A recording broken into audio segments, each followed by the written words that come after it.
자식을 선포합니다. 나는 사역자입니다. 옆 사람 바라보시면서요. 나는 사역자입니다. 네, 두 번째입니다. 말씀의 순종이 먼저입니다. 왜 이렇게 말씀에 순종하십시오, 하나님의 말씀을 따라가십시오 라고 하는 이유가 있습니다. 그것은 하나님의 말씀을 따라갈 때 하나님의 약속의 말씀이 나를 통하여 이루어지기 때문입니다. 내가 주님을 따라가고 내가 주의 말씀에 순종할 때 하나님의 나에게 약속한 언약의 역사가 성취되고 있다는 사실입니다. 우리 믿음의 선진들은 힘들고 어려운 환경 속에도 그 믿음의 길을 갔습니다. 그 믿음의 길을 갈 때 우리가 알지 못하는 크고 은밀한 일이 벌어지고 있다는 사실입니다. 성경에 나오는 이스라엘 역사는 이스라엘만 구원하시는 하나님이 아닙니다. 이스라엘 역사를 통하여서 일하시는 하나님의 구원 섭리를 우리에게 보여주고 있다는 겁니다. 이스라엘 역사를 통하여 죄가 어떠한 결과를 가지고 오는지를 여실히 보여줍니다. 그래서 이스라엘 백성들이 흥황할 때는요, 말씀에 순종할 때입니다. 하나님을 전적으로 예배할 때입니다. 그러나 그 말씀을 벗어나서 내 이성과 내 감정, 내 생각으로 나갈 때 이스라엘 백성들은요, 서는 듯 하지만 무너졌습니다. 그들은 강한 힘이 있었지만 그 힘을 가지고 그들은 무너졌다는 사실입니다. 우리의 신앙도 마찬가지입니다. 이것이 단순히 이스라엘의 역사뿐만 아니라 이 역사는 계속 반복되고 있고 그 이스라엘 역사가 나의 삶에도 이루어지고 있다는 사실입니다. 그러면 우리는 이 이스라엘 역사를 바라보면서 어떻게 바라볼 것인가? 하나님은 사람이 죄에서 돌이켜 회개함으로 구원받기를 원하신다는 사실입니다. 우리가 예레미야 말씀을 함께 새벽 기도에서 나누고 있습니다. 예레미야는 이스라엘의 멸망, 남유다의 멸망을 선포합니다. 그보다 무서운 것은 또 예루살렘 성전의 무너짐을 이야기합니다. 바벨론이 쳐들어와서 이 예루살렘 성을 짓밟아버리겠다는 겁니다. 그러한 이야기를 들을 때 사람들은 기분이 나쁜 겁니다. 왜요? 자신들의 멸망과 거룩한 성 예루살렘의 무너짐을 이야기할 때 아니 네가 어떻게 우리의 선지자냐라고 말할 수 있지만 이 예레미야는 하나님의 말씀을 전합니다. 그러면서 하나님의 뜻이 무엇이냐, 이 남유다가 멸망하고 예루살렘 성전이 무너진 것이 하나님의 뜻이 아니라 그 무너짐과 멸망을 바라보면서 돌이켜 회개하라는 겁니다. 할렐루야. 하나님은 오늘도 우리에게 똑같은 동일한 말씀을 하십니다. 우리가 하나님의 말씀 가운데 회개하지 않는다면 우리도 이스라엘 백성처럼 남유다 백성처럼 아니 거룩하게 세워진 성전이지만 그 성전이 무너짐을 당한 것처럼 우리의 신앙도 우리의 삶도 무너질 수 있다는 사실입니다. 그래서 우리는 다시 한번 하나님의 말씀 앞에 나아갈 수 있는 삶이 되어야 할 줄로 믿습니다. 그래서 오늘 말씀을 이렇게 한번 정해봤습니다. 같이 합니다. 율법대로 행할 것이라. 우리의 신앙은 율법대로 행하는 믿음의 삶이 되어야 합니다. 그렇지 아니하면 무서운 것은 구원을 잃어버린다는 사실이에요. 하나님의 구원은 내가 예수를 믿습니다. 그 믿음을 통해서 어떠한 삶이 나오냐? 말씀대로 순종하는 삶, 율법대로 행하는 삶이라는 겁니다. 유다의 회복도 마찬가지였죠. 이스라엘의 회복, 유다의 회복은요, 말씀대로 율법대로 행할 때 그들이 이루어졌어요. 그런데 그 율법대로 행하는 환경을 보니까 어디서 이루어졌느냐? 바로 바벨론 포로 생활을 통해서 말씀, 율법대로 행하고 있다는 사실이에요. 상황과 형편, 여건은 율법을 지킬 수 있는 상황이 아니었습니다. 그럼에도 불구하고 믿음의 사람들이 일어나 율법대로 순종해 나아갈 때 다니엘, 에스겔, 또 예레미야, 느헤미야, 그리고 이 에스라, 이러한 대표적인 믿음의 삶을 통하여 말씀대로 순종했다는 거예요. 특히 이 에스라 말씀을 보니까 이 에스라는 유다에서 공부하지 않았습니다. 유다에 남아있지 않았습니다. 예루살렘에서 남아있지 않았던 사람이에요. 그는 왕의 측근으로서 살아갔지만 왕의 측근으로서 바벨론의 모든 학문에 그는 뛰어난 자였을 겁니다. 그럼에도 불구하고 그는 율법에 능통한 자였다는 사실이에요. 율법에 익숙한 자였다는 거예요. 세상의 학문도 중요했지만 그에게는 더욱더 중요한 것은 하나님의 말씀이었다는 사실입니다. 할렐루야. 그 말씀이 세상을 이기는 능력이 됐다는 사실을 에스라는 알았던 거예요. 그래서 세상에 수많은 권력을 가졌던 그지만 하나님의 율법의 말씀으로 행하는 것이 이스라엘의 온전한 회복임을 알았기에 그는 믿음으로 살아갔고 이 바벨론에서 그는 말씀 안에 살아가기 위해서 애썼던 사람이 바로 에스라였다는 사실입니다. 그래서 하나님께서는 1차 포로 귀환을 통하여 수룹바벨 중심으로 돌아와서 성전을 건축하게 했고 또한 2차 포로 귀환은 에스라를 중심으로 돌아와서 이스라엘 백성들에게 말씀이 어떻게 우리의 삶에 적용되는가를 보여주었고요. 또한 느헤미야를 통하여서 성벽 재건이라는 위대한 역사를 이루었습니다. 하나님은 시대마다 우리에게 하나님의 말씀 앞에 회복을 주시고 있다는 사실이에요. 우리가 여러분이 이 사도행전에 모인 이유가 무엇일까? 저는 소망합니다. 꿈을 꿉니다. 하나님 에스라를 통해서 하나님의 말씀이 선포되고 그 말씀 가운데 순종할 때 이스라엘의 영적 각성이 이루어지고 영적 회복이 이루어지고 그 회복을 통하여 이스라엘 다시 일어나는 것처럼 하나님 우리 사도행전에 찾아온 영혼들마다 하나님의 말씀으로 부당하게 도와주시고 그 말씀이 세상을 이기는 능력입니다 고백할 수 있는 삶이 되게 하여 주옵시고 2000년 전 3500년 전 선포된 말씀이 오늘 나의 삶에도 그대로 응답되고 있습니다. 이 믿음의 흔적이 되게 하여 주옵소서. 그래서 말씀 앞에 서보자는 거예요. 힘들고 어렵지만 그 말씀 안에 살아가는 그들, 바벨론 포로 생활을 통해서도 그들은 말씀 안에 서갔다는 사실이에요. 이거 기적이죠. 이 시대가 세상의 학문이, 세상의 경험이, 세상의 이성이 우리가 많이 밀려옵니다. 그러면서 야 말씀대로 살아가는 것이 야 그러면 되냐? 그래도 좀 이성을 가지고 생각하면서 살아가야지. 이 시대에 어떻게 말씀대로 살아가? 그러면서 타협을 원하고 있다는 사실입니다. 바벨론 포로기 어쩌면 더 심했겠죠. 더 어려웠겠죠.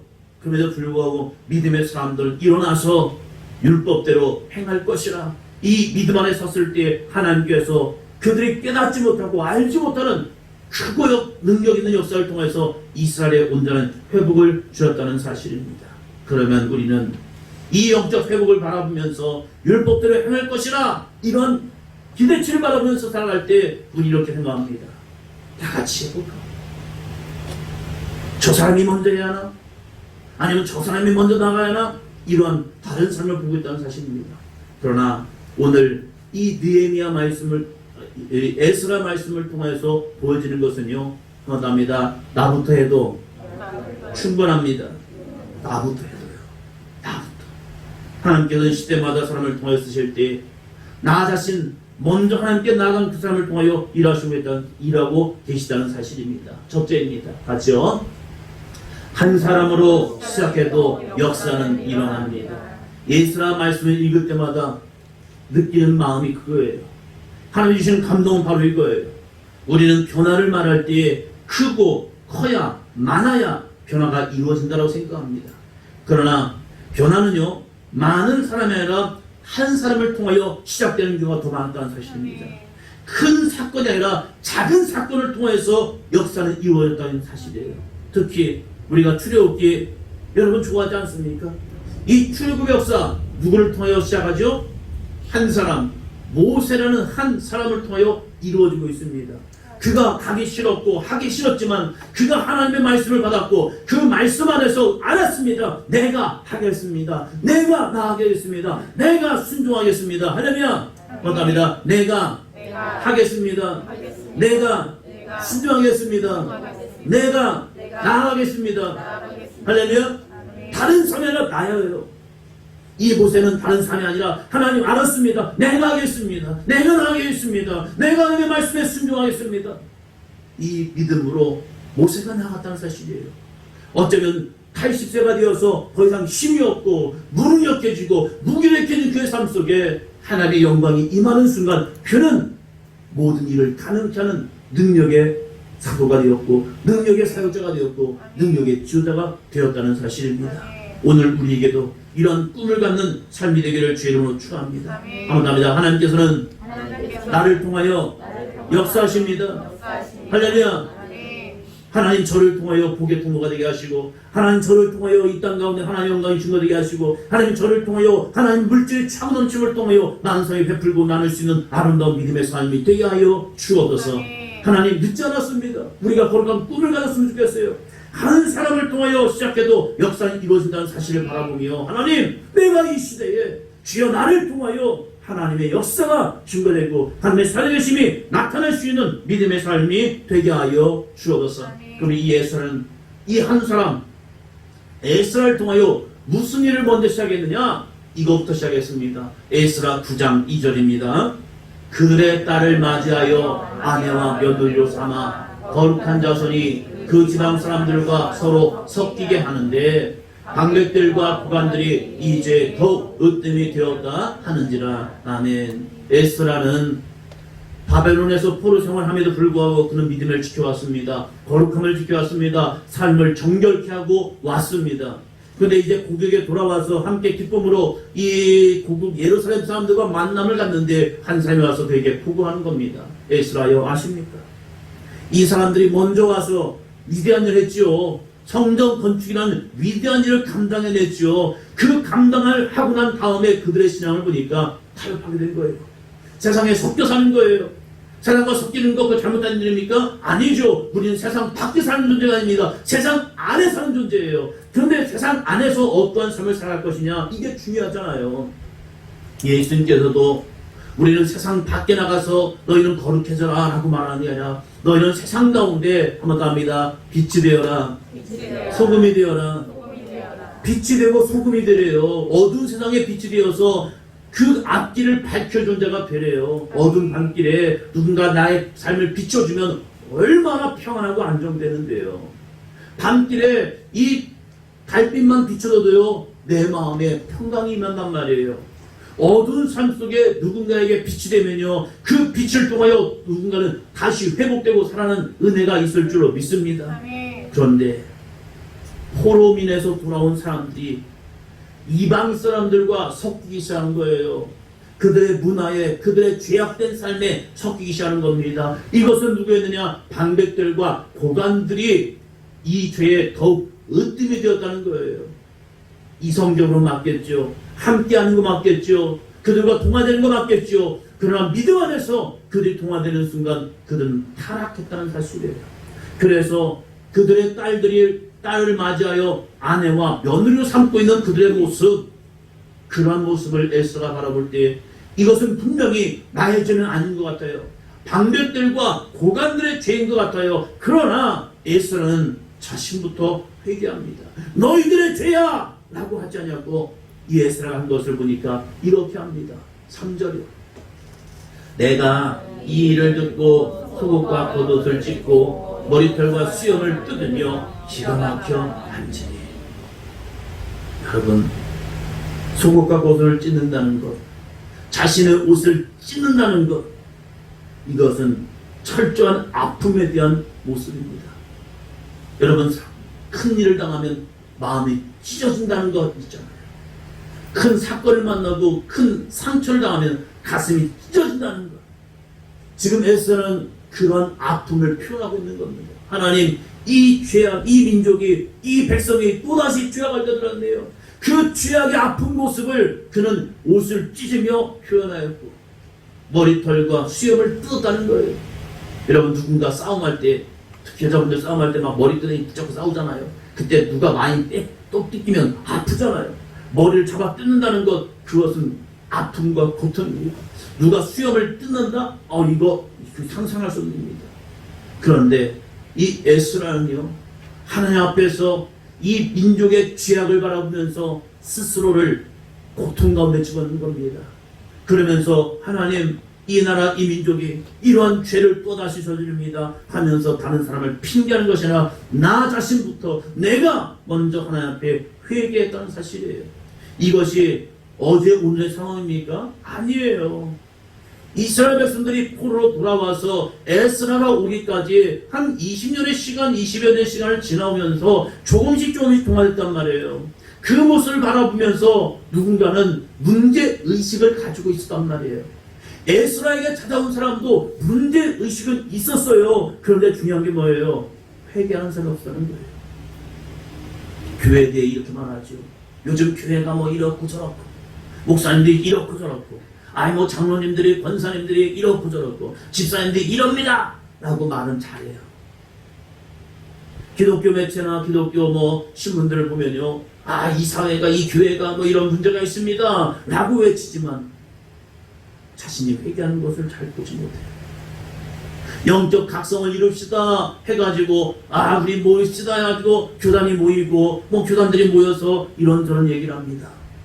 그런데 그 가운데 보면 진짜 회개는 못 보겠어요. 형식적인 모습에서 회개의 옷을 입고 회개의 몸짓은 하지만 이것이 나의 죄입니다. 그래서 내가 이 자리에서 내려서겠습니다 하면서 자신을 철저한 내려놓음의 모습을 찾지 못해요. 내가 이 죄악을 바라면서 나가 이 죄악을 고칠게요 라고 하면서 똑같이 동화되는 모습을 보지만 이 죄악을 바라보면서 나 자신이 철저히 회개하며 내가 내려놓겠습니다. 이 모습을 못 보인 거예요. 그러나 에스라는요, 자신의 속옷과 겉을 찢고 머리털과 수염을 뜯으며 다른 사람을 핑계하는 것이 아니라 하나님 말씀 안에 서야 할 나, 이스라엘 백성을 말씀으로 가르쳐야 할 나, 내가 하나님의 말씀을 바르게 가르치지 못하였고 내가 이들을 잘 인도하지 못하였습니다.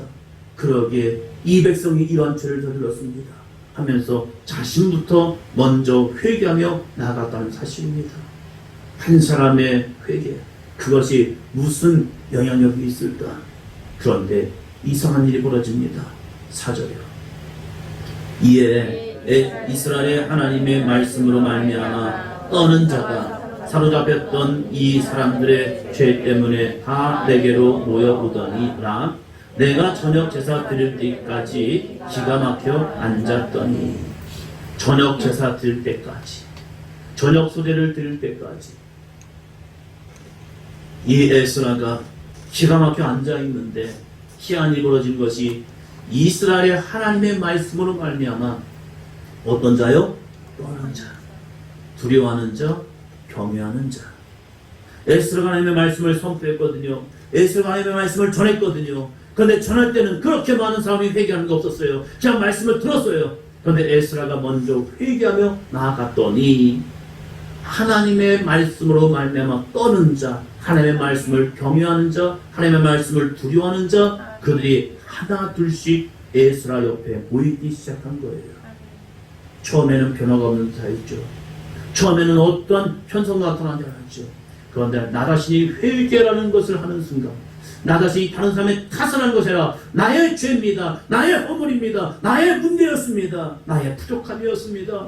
그래서 자신의 속옷과 겉을 찢고 자신의 머리털과 수염을 뜯으면서 그 안에서 통회하고 자복하며 우는 이 에스라 옆에 한 사람 한 사람 한 사람이 모이기 시작하는 겁니다. 5절 6절 봅니다. 저녁 제사 드릴 때에 내가 근심 중에 일어나서 속옷과 겉을 찢은 채 무릎을 꿇고 나의 하나님 여호와를 향하여 손을 들고 말하기를, 나의 하나님이여, 내가 부끄럽고 낯이 뜨거워서 감히 나의 하나님을 향하여 얼굴을 들지 못하오니 이는 우리 죄악이 많아 정수리에 넘치고 우리 허물이 커서 하늘에 미침이니이다. 아멘. 에스라 한 사람의 회개를 보고 죄의식을 가진 사람들이 모이기 시작하였고, 그 한 사람의 모습이 한 사람 한 사람으로 채워지는 순간 이 에스라와 함께하는 사람들이 많았다는 사실입니다. 우리 사도행전 교회가 그 한 사람이 되기를 주의 이름으로 축원합니다.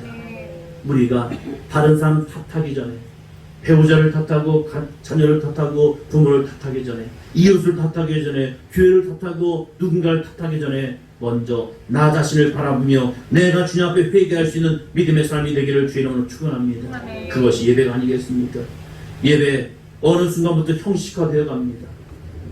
이런 상황에서 우리 몸을 하나님께서 기뻐하시는 거룩한 산점으로 드리는 우리 예배자, 그 예배자가 다른 사람이 아니라 먼저 나 자신이 하나님 보시기에 아름다운 예배자가 되기를 주의 이름으로 축원합니다. 가만히 보는 예배가 아니라 찬양과 기도, 말씀의 시간을 통하여 우리의 믿음을 드리는 예배자, 그 사람이 바로 내가 되기를 주의 이름으로 축원합니다. 소리내어 빌어 찬양하고 소리내어 기도하고 아멘으로 화답하는 예배자가 될 때에 하나님이 나 한 사람을 통하여 드디어 일하실 줄로 믿습니다. 하나님, 나를 통하여 주님 앞에 서는 한 사람, 나부터 회개하며 나가는 한 사람, 내가 주님 앞에 예배하는 한 사람이 되게 하여 주옵소서. 그러면 그 한 사람이 어떻게 변화되느냐? 둘째입니다. 둘째, 같이요. 말씀대로 행할 것이나. 에스라가 먼저 하나님 앞에 회개하며 나아갈 때에 에스라에게 이런 삶이 붙어주십니다. 1절입니다. 10장 1절.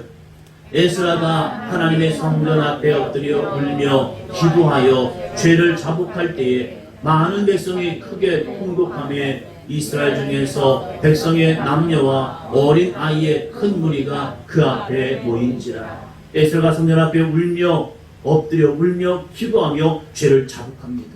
나의 죄입니다. 나의 죄입니다. 나의 죄입니다. 머리를 뜯고 수염을 뜯으며 하나님 앞에 엎드려서 무릎을 꿇고 엎드려 하나님께 기도하는 거죠. 하나님 나의 죄입니다. 이 백성의 죄입니다 하면서 그가 자복하며 나아갈 때에 많은 백성이 크게 통곡하며 희한이 벌어진 거죠. 아무도 없었습니다. 그런데 그 에스라의 성전 앞에서의 거룩한 눈물의 기도 가운데 한 사람이 채워지니까 백성의 남녀와 어린 아이의 큰 무리가 그와 함께 모여있는 겁니다. 회개로만 끝날 것이냐? 자복하며 끝날 것이냐? 아니더라고요. 그 가운데 또 한 사람이 나오기 시작합니다. 에스라의 그 말씀, 에스라가 선포된 말씀을 들었던 그 한 사람, 드디어 한 사람이 말을 시작하기 시작합니다. 그 사람이 누구냐? 스가냐라는 사람입니다. 2절입니다. 엘람 자손 중 여히엘의 아들 스가냐가 에스라에게 이르되 우리가 우리 하나님께 범죄하여 이 땅 이방 여자를 맞이하여 아내로 삼았으나 이스라엘에게 아직도 소망이 있나니. 아니, 하나님께 범죄하여 이 땅 이방 여자를 맞아야 아내로 삼았는데 소망이 있답니다. 아니, 그게 무슨 소망이에요? 그건 죄악이죠. 그런데 이 스가냐가 왜 소망이 있다고 말하느냐? 그 소망이 있는 사람은 누구냐? 한번 더 합니다. 죄를 아는 자. 죄를 아는 자는 소망이 있는 거예요. 죄를 모르는 자에게는 소망이 없어요. 왜요? 그 죄값으로 멸망, 지옥 가기 때문에. 그러나 그 죄를 깨닫는 순간 그 사람이 드디어 소망의 빛이 보기 시작하는 거예요. 내가 죄인입니다. 주여, 내가 죄인입니다. 자신의 죄임을 깨닫는 자에게는 소망이 있습니다. 할렐루야. 내가 무슨 죄를 저질렀다고요? 나 열심히 살았어요. 나 노력하며 수고하며 살았어요. 나 다른 사람에게 해악을 끼치지 않았어요. 그런데 내가 왜 지옥 가요? 그 사람에는 소망이 없더라고요. 왜요? 예수가 필요치 않기 때문에 그래요. 그에게는 예수 그리스도의 십자가의 은혜가 필요치 않기 때문에 그는 원죄로에서 멸망하고 지옥 가는 거예요. 그러나 내가 죄인임을 깨닫는 자에게는 소망이 있는 거예요. 왜요? 내가 죄인임을 깨닫는 순간 드디어 예수를 붙드는 겁니다. 주여, 내가 물에 빠져있는 자와 똑같네요. 내가 죄악 가운데 태어난 자입니다. 그러게 이 죄악 가운데 누가 나를 구원할 것인가? 오직 예수님밖에 없습니다. 그러기에 예수님을 붙잡는 거죠. 이 스가냐는 에스라에게 말합니다. 에스라여, 당신의 말을 듣고 내가 바라보니 내가 죄를 저질렀네요. 하나님 앞에 내가 범죄했네요. 그런데 내게 소망이 있습니다. 왜 소망이 있느냐? 3절입니다. 3절. 곧 내 주의 교훈을 따르며 우리 하나님의 명령을 떨며 준행한 자의 가르침을 따라 이 모든 아내와 그들의 소생을 다 내보내기로 우리 하나님과 언약을 세우고 율법대로 행할 것이다. 아멘. 내 주의 교훈을 따르며 우리 하나님의 명령을 떨며 준행한 자의 가르침. 하나님의 명령을 떨며 준행하는 자 누굽니까? 에스라.